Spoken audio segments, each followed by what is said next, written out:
Hi guys, welcome to the tips and tricks guide for Undecember ARPG. First off, how to level fast. We do all the quests. Do the blue quest, do the yellow quest. Just follow the quests. They don't give any XP, but they do give a lot of crafting material, which is later used and it's very good for you. So, we do this while we also 100% all the maps.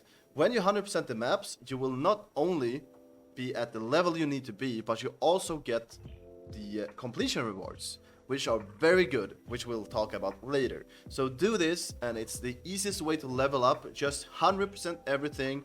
And if that is the case, that you're gonna be behind, like I am level 46 right now, right? But I am behind right now in my levels. So I will go to level 43 or a level 40 area, at least 3 to 5 levels under your actual level. Go there, farm. Get those levels up. It's gonna take you maybe an hour to get to 2-3 levels, but it's worth it because you are not gonna struggle on the next maps, on the bosses. Just do it. We also have a really important one, the growing of runes and how it works.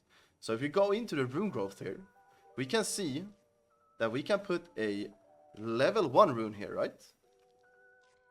And we can have a previous rune that we have used that we no longer use. So do not throw away your leveled runes. Do not sell them, do not disenchant them.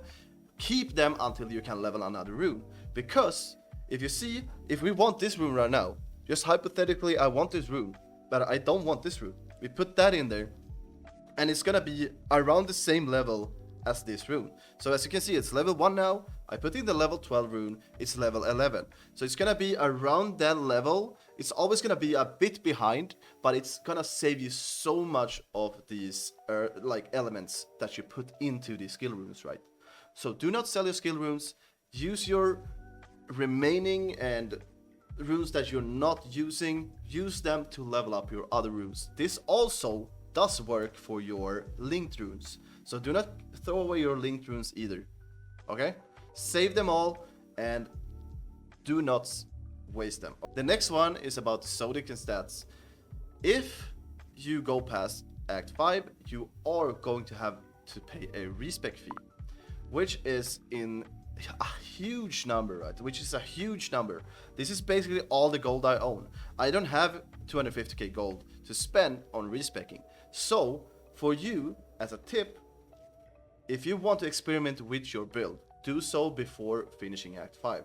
Do not do so after, because you are not going to be able to. You're going to have to re-roll another character after Act 6 if you screw your character up. So do not screw your character up. If you want to screw your character up, do it before finishing Act 5, because then it's free. After that, you are done. You have to respec to another character, because you're never going to have as much gold as it's needed to actually respec. Alright, for the next tip, I'm going to say use your crafting mats.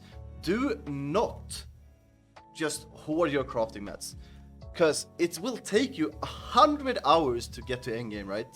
And that is too much for most people. Most people will not make endgame in this game. Let's just be honest. So you want to waste your mats, and wasting your mats means value, because you're gonna get more damage, you're gonna get better gear, it's gonna be easier and more fun to get to endgame. We worry about endgame later. That's 100 hours away. We worry about it later, and we use our crafting mats. Like you can see here, I've used all my crafting mats on getting just good yellow gear that I can use, and no worries about that there. We can also, this is the most important one here. So we go into rune enchants, and you can use, because you're gonna get awarded with a few of these, right? The skill rune upgrades. As you can see here, I have 1 yellow rune. I have, okay, we all got this, but I have 1 yellow rune and 2 blue ones, which I have gotten from questing and from random drops, right? So what this does is it makes your runes way better, and your runes are your primary damage, okay? It's your primary source of damage. Your damage comes from your runes, not from your gear. Your gear has 10% of your damage, while your runes is 90% of your damage. So you need to focus on your runes. As we can see here, I put a blue rune on my attack speed and I got more attack speed. I put a blue rune on my spread shot and I got more projectile damage, which is crazy good. And on this I put a yellow rune and I got more physical damage, which is also good. So it is random what you get, or it's specified for that rune, but you don't know what you get before you actually upgrade the rune. Because there is no information about this, at least not for us Westerners. There might be for the Korean people, but we don't have it, right? So you want to use these. As soon as you know that you want to play this build, I recommend to use them. I recommend not using them before you actually know what you need for your build. So for example, I know I will play spread shot. Of course I'm gonna upgrade this rune. I know I'm gonna have attack speed forever. Of course I'm gonna use this rune. I know I need damage, so I'm gonna have upgrading this. So upgrade what you need, because they are not refundable. If you get rid of this, it's never going away. It's never coming back, I mean, excuse me. So focus on your runes a lot. Runes. Upgrade your runes. Pick specific runes. Don't have massive amounts of runes. Just have a select few that you need. As you can see here, I have level 1 runes here to this one, because this is my primary source of damage. This is just there to help me out a bit. So I don't even level these runes. I level every single other rune because they are more important right now, because they are the primary source of my damage. So think about how you actually spend your essence on your runes and how you upgrade them. Next up is the gemstones you get from completing quests and the 100% map rewards, right? So you get these gemstones of courage that you can go to the currency vendor that looks like this on the map, like this up here, the orange one, the ore shop. You go to her and you want to purchase the Rune Birth Essence. Buy all of them, just buy as many as you can, because these are the most important one for your build. So what this does is randomly re-imbue options to a link slot. It means when you go to your to the Gem Enchanter, or the Rune Enchanter, you go there, you put in your skill that you want, and then you use the Rune Birth Essence to get 6 slots. You do this forever and forever and forever until you might get lucky as me and get 5 slots or 6 slots on your skill runes, which is crazy good. So getting more slots on your runes is the most damage you can get. So you want to get Rune Birth Essence.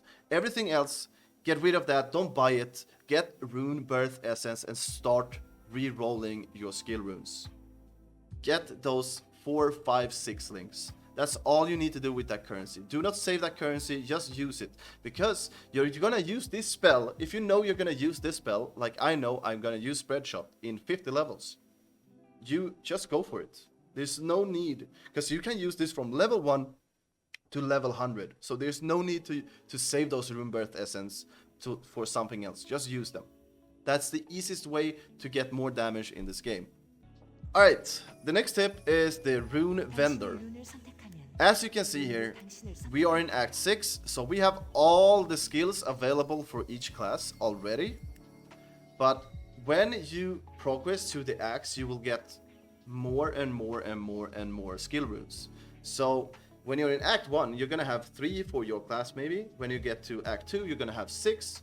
And when you get to Act 3, you're gonna have 9 and so on. So each time you get to a new act, check the vendor for new skills and apply them to your build if you need them. If you don't need them, fine, but you probably need something, right? So there's always gonna be new skills each act. Take advantage of this. Next one is the Alchemy desk. So the Alchemy desk looks like this on the map, right? The potion. We go to here and we can make better healing potions, mana potions, and so on, but that's not the most important one. That is self-explanatory, right? The good ones in this alchemy bench is the link and skill runes, because if you have 3 skill runes, you can put them in there, right? Any skill rune, you put them in there, and what happens is you get a random skill rune. So if you're in Act 1 and you put in Act 1 skill runes, you can get Act 5 skill runes that are not available before Act 5, because it's totally random. So you can get any skill rune from doing this. And then we go to the link runes, it's the same. Basically, I put in 3 link runes here. It doesn't matter what color they are. You can put in 3 red and still get a blue one. So we do this, and we wait. When we wait, we are waiting for hopefully a better rune that you can get right now. It's not available in your act, it cannot drop, but you can get it through this. Or if you are waiting for a drop but you're not getting that drop, you can get it from this. So I recommend doing this all the time, the normal link rune, until you get the rune you want. It's only 4,000 gold each time, because you need to buy 3 skill runes or link runes, which is 1,000 gold each, and then it costs 1,000 gold to actually craft. So I do recommend this. Do it from level 1 as soon as you can do it, as soon as you can afford it. I am recommending it. Do it, because you can get really powerful skill runes and link rune. For the next tip, we have the item filtering for this game. So it's already in game. We don't have to download any external item filter like we do in Path of Exile or anything. It's already in game. So what is this? General means white gear. So we are gonna pick this off because you are gonna pick up so much white gear in this game, which is worthless for you. So keep track of what you need, because a white piece of item can be really valuable if you craft it, but keep track of them yourself. Do not clutter your inventory and storage with white items, right? So we're just gonna pick up magic, rare, and unique ones. If you want to, you can go to here and level or above, which means we can put like 31. I only want gear above level 31. So that is up to you. Or even quality. I want only plus 50 quality gear, you know? Even if 20 is probably the most one. So that is a really good thing for you to keep your clutter away from your inventory. You're never gonna have a full inventory in like seconds. Just let it be. For skill runes over here, I only pick up skill runes with 3 or more slots. I do not bother if the skill rune doesn't have more than 3 slots, right? It is also a way to keep away stuff from your inventory. So I have everything else on, but I pick the alchemy ingredient off. It is by far the worst one, because you will take up so much alchemy ingredients, right? And it's gonna take up 90% of your inventory. Just take it off and pick up the actual alchemy ingredients you need by yourself. I only pick up rare alchemy ingredients, excuse me. That's all I pick up. So make this work for you and how you like it, and you're gonna have a jolly day, right? Let's just say that. That's gonna be it for this tips and tricks guide, and thank you, and try to follow this one up here as well. I stream every day. I've been streaming like 30 hours for the last couple of 3-4 days. I'm loving this game. And I play a lot of ARPGs, I play MMOs. Next up is Lost Ark, coming off on 8th of February, right? Or February 8th. And yeah, I love games. I will make several guides for most games I play. And I stream it all. I stream very, very much. My girlfriend hates me. So I would appreciate if you subscribed and if you followed and all that shit that YouTubers say. And, you know, hopefully this guide helped you a bit. And yeah, GG's.